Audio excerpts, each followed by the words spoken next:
जय मिळेल असंच दिसत होतं।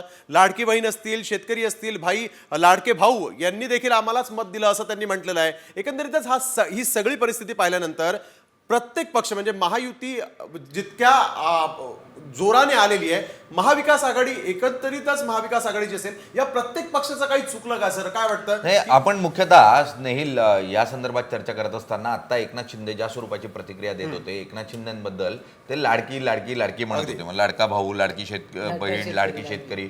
त्यांना स्पष्टपणे चित्र स्पष्ट आहे की आपण का म्हणून इतक्या मॅसिव्ह विक्ट्री नाही येतोय, तर त्या लाडकीचा परिणाम झालेला आहे, तो निश्चितपणे झालेला आहे। आणि त्यामुळे आजची जर काय एक हेडलाईन असेल ना, दोन शब्दात जर एखादी हेडलाईन तयार करायची असेल तर ती म्हणजे महायुती लाडकी अशा स्वरूपाची, लाडकी महायुती अशा स्वरूपाचं चित्र जे आहे ते महाराष्ट्रात तयार झालेलं आहे। पण एकनाथ शिंदेंनी म्हणजे आता या एकनाथ शिंदेची प्रतिक्रिया येत असताना महाराष्ट्रामध्ये दोन घराणी होती, दोन राजकीय नावं होती जी महाराष्ट्राच्या राजकारणातली सर्वात प्रमुख नावं म्हणून ओळखली जायची, ठाकरे आणि पवार। या नावांनंतर आता एक तिसरं नाव उदयाला येईल आणि ते म्हणजे शिंदे असतील। आणि एकनाथ शिंदेच्या रूपानं एक नवं राजकीय घराणं किंवा एक रवप्रस्थ जे आहे ते महाराष्ट्राच्या राजकारणात दबदबा तयार करताना पाहायला मिळेल। म्हणजे देवेंद्र फडणवीसांचा स्वतःचा असा एक वेगळा वर्चस्व आहे महाराष्ट्राच्या राजकारणावर, पण शिंदे निश्चितपणे ज्या स्वरूपामध्ये इतकी मोठी बंडाळी केल्यानंतर खरं तर आमदार पुन्हा निवडून आणणे हे कुणालाही शक्य झालं नव्हतं। म्हणजे आपण जर अगदी छगन भुजबळांची बंडाळी बघितली शिवसेनेतली, तर त्यांचे फक्त एक किंवा दोनच आमदार निवडून येतात। नारायण राणेंची तीच परिस्थिती आपल्याला पाहायला मिळाली होती।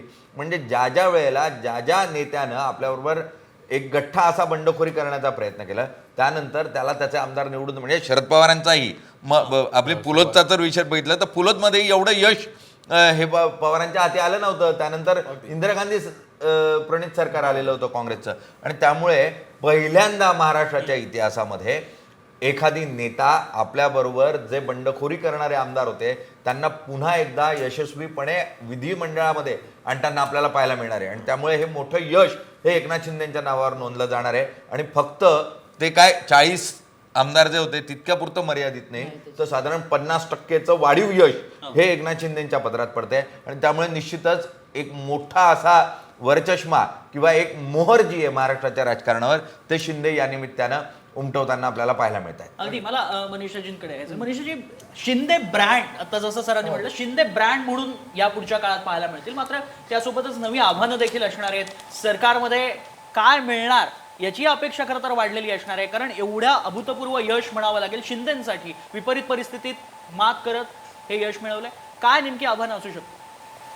बघा, आव्हानं आता एखादं अलायन्स जेव्हा सरकार येतं त्याच्यात आव्हानं असतातच, परंतु हे जे रेकॉर्ड ब्रेक यश मिळालं आहे आणि माननीय शिंदेजींनी जे अपार कष्ट घेतले आहेत, म्हणजे इर्षाळवाडीसारखी घटना होती, स्वतः जाऊन डोंगरावर चढून जातात, पूर आला तर स्वतः पाण्यात जाऊन उभे राहतात, लोकांना मदत करतात, म्हणजे ते पुढचा मागचा काहीच विचार करत नाही, स्वतःची त्या तब्येतीचे आबाळ करून त्यांनी जे काम केलेलं आहे, म्हणजे रात्र पहाटेपर्यंत काम करणं, मला असं वाटत नाही असामान्य असं कर्तृत्व त्यांचं आहे।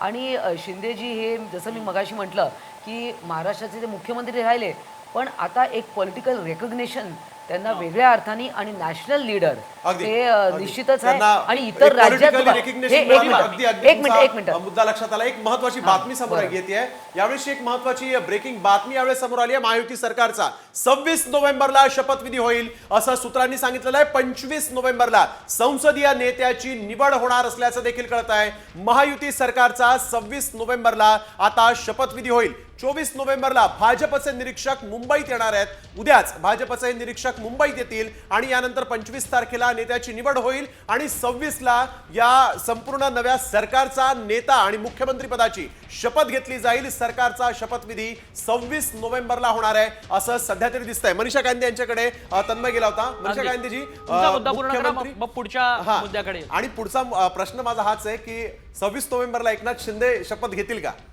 पहिला मुद्दा मी अगोदर पूर्ण करते की माननीय शिंदेजी यांनी इतर राज्यात देखील जाऊन प्रचार केला, केवळ महाराष्ट्रापुरते नाही, इतकी आव्हानं स्वीकारून सुद्धा इतर राज्यात जाऊन तिकडे निवडणुकीचं काम करणं, तिकडच्या लोकांना NDAच्या लोकांना निवडून आणणं, हे सुद्धा त्यानं केलं। त्यामुळे एक नॅशनल लेवलवर पण त्यांचं आता नाव प्रस्थापित झालं आहे। आणि अर्थात हा जो तुम्ही आता 26 नोव्हेंबरचं म्हणताय, हे तिन्ही पक्षाचे नेते सर्व बसून ठरवतील, प्रत्येक कार्यकर्त्याला आपलाच नेता मुख्यमंत्री पाहिजे हे निर्विवाद सत्य असलं तरी हा निर्णय आता सर्वस्व नेते मंडळीचा आहे. अगदी मुद्दा शिंदेचा सुरू आहे म्हणून अगदी थोडक्यात मला गोखले सर आणि आगाशे सर तुमच्याकडनं छोट्या प्रतिक्रिया अगदी थोडक्यात. जे ठाकरेंना करता आलं नाही त्याकडे विशेष लक्ष देऊन शिंदे ग्राउंडवर पाहायला मिळालंय आणि त्यांनी ते बिंबवलं लोकांच्या मनात की मी ग्राउंडवरचा नेता आहे आणि मी ग्राउंडवरती असतो. निश्चित, कारण अगदी सुरुवातीला जेव्हा हे काय बंड किंवा जे काही झालं त्याच्यानंतर शिंदे त्यांच्यावर होणारा मुख्य आक्षेप जो होता तो त्यांचं नेतृत्व हे पूर्ण राज्याचं नेतृत्व नाही अशा पद्धतीचं चित्र उभं करण्याचा प्रयत्न झाला होता. मला असं वाटतं की हा एक मोठा मेकओव्हर ह्या गेल्या 2.5 वर्षामध्ये झाला आणि त्याच्यामध्ये शिंदेंना यश मिळतंय हे आता पुन्हा एकदा आकडेवारी आपल्याला दाखवते आहे. अगदी आगाशी सर, क्लासचा नेता आणि मासचा नेता असतो. शिंदे मासचे नेते झाले यात प्रश्नच नाही, म्हणजे त्यांना जे यश मिळतं त्यात स्पष्ट दिसतंय. मात्र ही 2.5 वर्षातली कसं काय, म्हणजे हे चित्र कसं काय निर्माण झालं? नाही, शिंदेंनी पहिल्यापासून शेवटपर्यंत आपली प्रतिमा काम करणारा आणि रस्त्यावर जाऊन काम करणारा लोकांमध्ये मिसळणारा अशी प्रतिमा कायम ठेवली.